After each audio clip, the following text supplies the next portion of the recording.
அன்புக்குரியவர்களே, இன்னைக்கு தவக்காலத்தினுடைய 30வது நாள். இன்றைய தவக்கால சிந்தனையாக இயேசு கெஸ்தமனியில் பட்ட அந்த வேதனையை பற்றி நாம சிந்திக்க இருக்கிறோம். கெஸ்தமனி தோட்டத்துல இயேசு போயிருக்கிறாரு.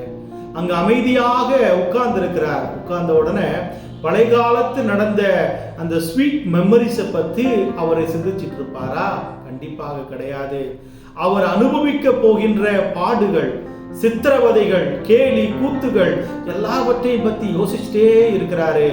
அது எல்லாவற்றுக்கு மேலாக பார்த்தீங்கன்னா, அவர் சுமந்து செல்ல போகின்ற சிலுவை அவரை ஈட்டியால குத்த போகிறது, அவரை அந்த முள்முடியை வைத்து அடிக்க போகிறது, மேலும் ஆணியால் துளைக்க போகின்ற அந்த செயல்கள் எல்லாம் அவருடைய கண்களுக்கு முன்பாக ஒரு படமாக ஓடிக்கொண்டிருக்கிறது. இதை பார்த்த உடனே பயந்து போகிறார். அவரு அப்படின்னு உடல் எல்லாம் நடுங்கி போய் சோர்வோடு இருக்கிறார். அந்த நேரத்துல தந்தையிடம் கேட்கிறார், அப்பா தந்தையே, உமக்கு சித்தமானால் இந்த துன்ப கிண்ணம் என்னை விட்டு அகன்று போகட்டும் அப்படின்னு சொல்றாரு.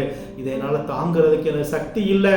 இந்த உலகத்துல இருந்த பொழுது ஒவ்வொருத்தரும் என்ன கொலை செய்வதற்காக வந்தாங்க, நான் ஓடி ஓடி ஒளிஞ்சேனே, ஆனா இப்ப என்னால தப்பிவிக்கவே முடியாதா? இந்த துன்ப கிண்ணம் என்னுடைய கண்ணுக்கு முன்னாடி தெரியுதே, நான் என்ன பண்ணுவேன்? இருந்தாலும் இது என்னுடைய சித்தம் அல்ல, உன் சித்தத்தின்படியே ஆகட்டும்னு சொல்லி அவருடைய எதிர்கால வாழ்க்கையை தந்தையாகிய கடவுளிடம் ஒப்பு கொடுக்கிறார். அன்புக்குரியவர்களே, இதுதான் இந்த தவக்காலத்தினுடைய செய்தி. அவரு சாக போற அந்த நேரத்துல கூட அன்புக்குரியவர்களே, அப்பா இது உம்முடைய சித்தம் என்றால், உம்முடைய திட்டம் என்றால் இது என்னுடைய வாழ்க்கையில நடக்கட்டும். நான் செத்தாதான் இந்த மக்களுக்கு ஒரு விடுதலை கிடைக்கும் என்றால், அவங்களுடைய பாவங்கள் எல்லாம் மன்னிக்கப்படும்னா நான் கண்டிப்பாக அதை நான் செய்யறேன் அப்படின்னு ஒப்பு கொடுக்கிறார். அன்புக்குரியவர்களே, இன்னைக்கு நாமும் பல நேரத்தில் ஜெபிச்சிருப்போம். துன்பம் வந்த பொழுது ஓடி போய் கோயில்ல, கடவுளே என்னால இந்த பிரச்சனையை என்னால தாங்க முடியல, இந்த வலியை என்னால தாங்க முடியல, இந்த தோல்வியை என்னால ஏற்றுக்கொள்ள முடியல இப்படின்னு சொல்லி நாம் அழுதிருப்போம். அந்த நேரத்துல கடவுள் நமக்குன்னு ஒரு திட்டத்தை வைத்திருப்பார்.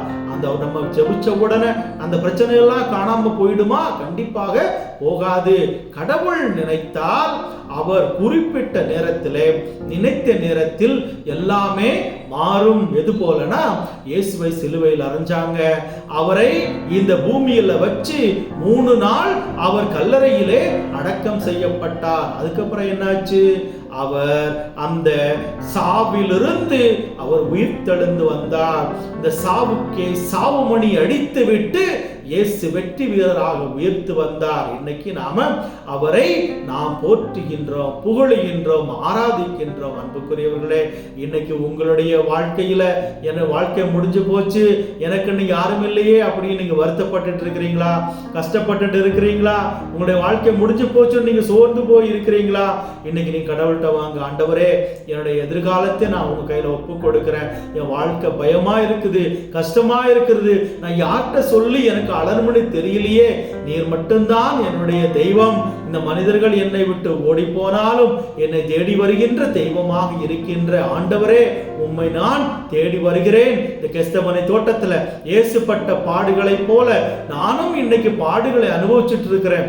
வேலை செய்யற இடத்துல நீங்க கஷ்டப்படலாம், உங்களுடைய குடும்பத்துல நீங்க கஷ்டத்தை அனுபவிச்சு கொண்டிருக்கலாம், உங்களுடைய நண்பர்கள் உங்களை கேவலப்படுத்தி கொண்டிருக்கலாம், உங்களை தேடி வந்த உங்களுடைய கணவன், உங்களுடைய மனைவி, இவர்கள் உங்களை அசிங்கப்படுத்தி கொண்டிருக்கலாம், உங்களுடைய பிள்ளைகள் உங்களுடைய பேச்சை கேட்காமல் இருக்கலாம். இந்த நேரத்துல உங்களுடைய பயத்தை, கவலையை எல்லாம் நீங்கள் இன்னைக்கு ஆண்டவரிடம் நீங்கள் கொடுங்கள். கெஸ்தமனி தோட்டத்திலே அவர் வடித்த அந்த வியர்வையை போல உங்களுடைய கண்களிலிருந்து கண்ணீர் வந்து கொண்டிருந்தாலும் அந்த கண்ணீருக்கு உரிய ஆசீர்வாதத்தை ஆண்டவர் இந்த நாள்ல உங்களுக்கு தரப்போகிறார். எனவே அன்புக்குரியவர்களே, உற்சாகத்தோடு கடவுளோடு நாம பயணிப்போம், கடவுள் மீது நம்முடைய நம்பிக்கையை வைப்போம். அவர் நமக்கு ஆசீர்வாதத்தை தர இருக்கின்றார். இந்த தவக்கால தியான செய்தி உங்கள் ஒவ்வொருவருக்கும் பயனுள்ளதாக இருந்ததென்றால் உங்களுடைய குடும்ப உறவுகளுக்கு இந்த காணொளியை நீங்கள் அனுப்பி வையுங்கள் அன்புக்குரியவர்களே.